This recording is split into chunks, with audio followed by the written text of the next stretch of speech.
So BRDRC has this wide angle lens for the Pocket 3. I just want to show you what it's going to look like because I'm filming this on the Pocket 3 as we speak.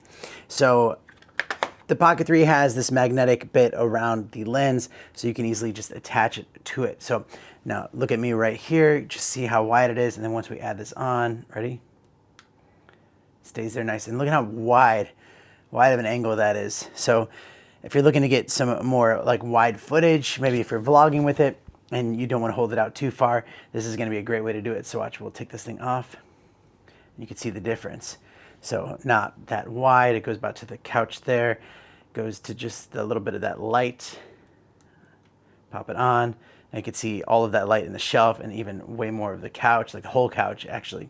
So that's really, really impressive. It's great quality too. So the lens itself, you could see, it's got really good quality to it. It's good, like strong and thick build to it.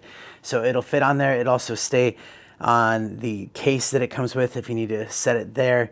But just does a great job, and it just, like, look at that again. Look at how wide that is. So all I have to do is set that on there and it just magnetically stays on there. So it's really, really cool. So yeah, that's it. It looks that good. Highly recommended. And thanks for watching.